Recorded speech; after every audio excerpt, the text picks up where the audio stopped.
Assalamualaikum warahmatullahi wabarakatuh. Lagi kita di pelajaran sosiologi. Sebelum mulai pelajaran, aku mau pesan dulu ya. Wito, Hadir, Dimas, hadir, Aji, hadir, Niken, hadir, Widi, hadir. hadir semuanya hari ini ya. Ya, Untuk tugas yang kemarin udah dikerjain belum? udah.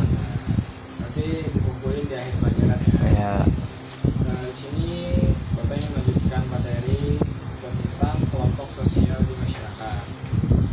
Apa sih hakikat kelompok sosial itu?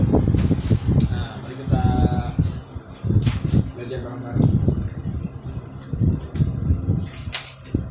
Kelompok sosial itu merupakan individu yang berinteraksi antara satu dengan yang lainnya hingga membentuk kelompok. Jadi dari sini kita tahu bahwa setiap individu-individu itu saling berkaitan dan membutuhkan satu sama lain sehingga menjadi kelompok sosial di masyarakat. Jadi setiap kehidupan kita itu kita butuh orang lain dan orang lain butuh kita. Kita tuh nggak bisa hidup sendiri di dunia ini karena hakikatnya kita adalah kelompok sosial atau makhluk sosial.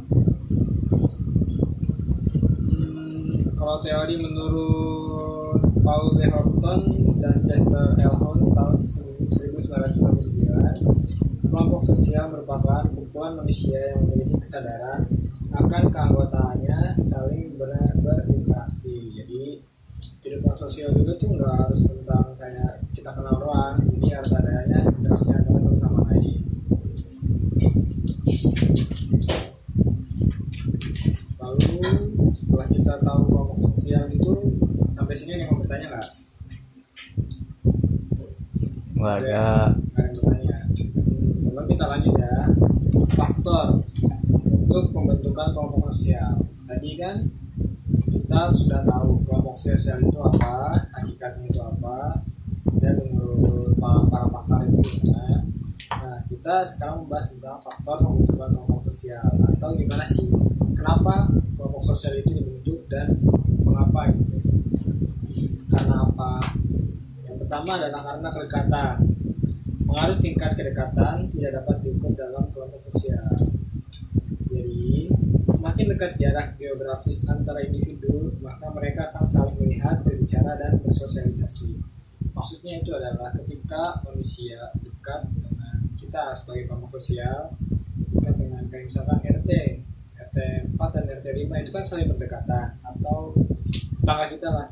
Kita kan saling melihat, pasti sering berbicara ya kan, saling tolong menolong atau mungkin saling berburu sampah. Nah, itu menjadi faktor pembentukan kelompok sosial menurut dari kedekatan. Nah, ada juga yang kedua nih tentang kesamaan. Pembentukan kelompok sosial tidak hanya tergantung kepada kedekatan geografis saja seperti tadi, yaitu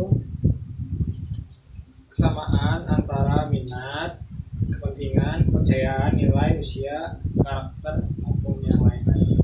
Kayak misalkan kita hobi berfutsal nih, terus kita membentuk sebuah komunitas antara suka futsal semua nih. Nah, itu juga bisa disebut sebagai kelompok sosial menurut kesamaan.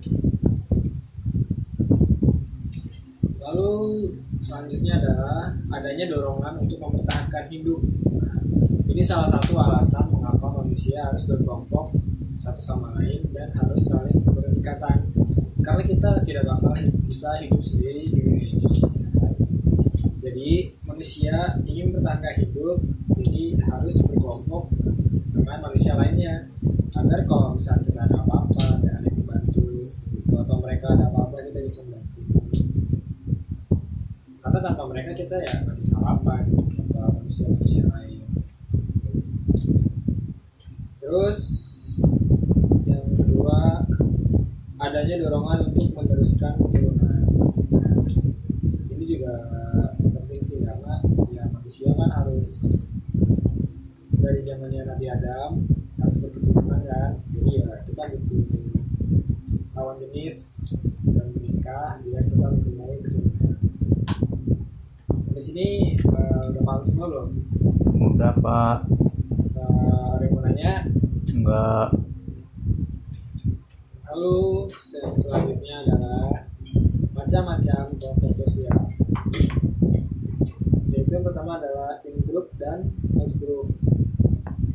Nah, jadi ini beragam banget sih yang in group dan out group. Untuk in group itu adalah pengertiannya kelompok sosial di mana individu mengidentifikasi dirinya dalam anggota kelompok in group ditandai dengan kerjasama, persahabatan, keteraturan, dan perdamaian. Anggota in group menyatakan kelompoknya sebagai kelompok yang berikatan satu sama lain. Lalu yang kedua adalah out group. Dapat diartikan sebagai kelompok yang menjadi lawan in group.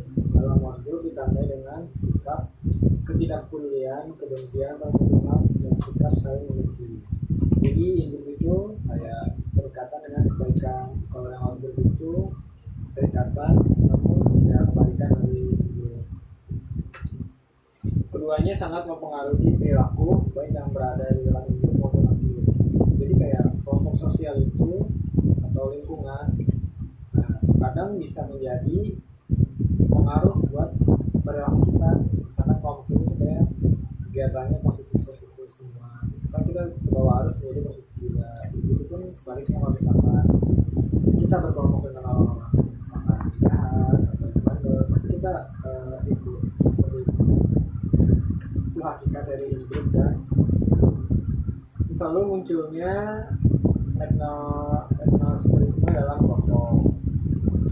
Terus munculnya anggapan bahwa out-group sebagai saingan dari in-group. Jadi mereka kayak perbedaan yang kontras semangat, jadi pengen menganggap bahwa itu saingan gitu. Itu.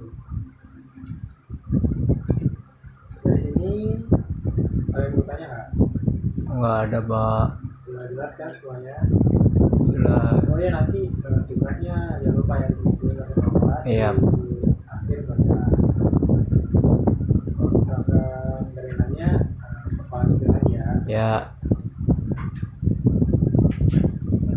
Dalam kelompok sosial juga ada yang namanya kelompok primer dan kelompok sekunder. Yang pertama adalah kelompok primer atau primary group.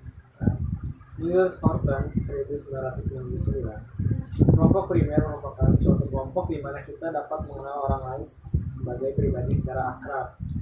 Hubungan yang terjalin antara anggota dalam kelompok primer dapat bersifat informal.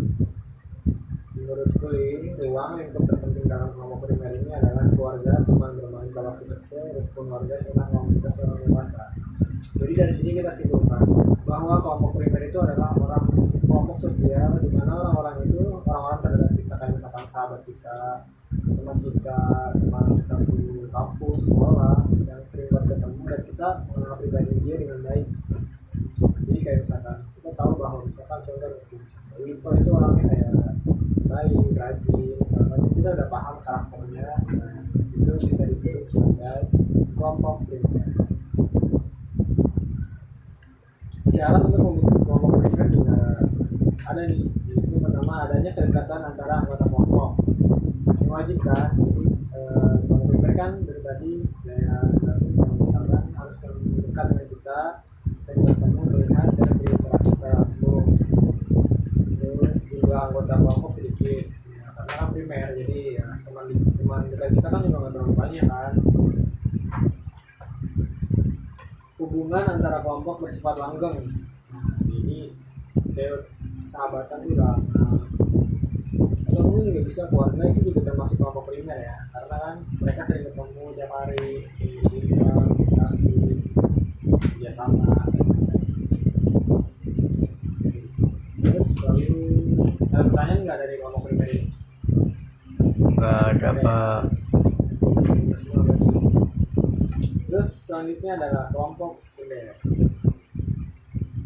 Tipe kelompok sosial sekunder menurut Cluy yaitu adalah kelompok yang terdiri atas banyak orang yang sifat hubungannya tidak berdasarkan pengenalan secara pribadi dan juga tidak langgeng atau bersifat sementara. Anggota kelompok sekunder tidak harus saling mengenal, tidak langsung bersifat fungsional, rasional, dan lebih banyak ditemukan pada maksudnya kayak tempat pekerjaan kita tuh nggak, kita kenal sama bos kita atau atasan kita atau mungkin bawahan, tapi kita nggak mengenalnya itu secara pribadi gitu. Jadi kita kenal cuma karena atas dasar alasan tertentu, kayak misalkan karena pekerjaan ya, atau karena dia atasan kita atau dia itu bawahan kita. Jadi nggak ada syarat-syarat khusus sih buat jadi kelompok primer gitu, kelompok sekunder maksudnya. Jadi ya yang penting normal-normal aja.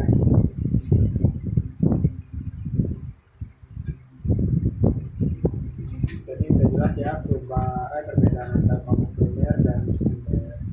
Yang paling cocok itu perbedaannya adalah kalau yang primer itu ya, teman-teman kita yang dekat, keluarga, RT, tetangga. Kalau misalkan kelompok sekunder itu apa ya, tempat kerja kita yang hubungannya juga ya ketemu terus minggu sekali. Jangan lupa ya, nanti tugasnya dikumpulkan ke ketua kelas. Iya, ya Pak. Hari ini Bapak ada apa? Iya, masih Pak. Nggak ada Pak.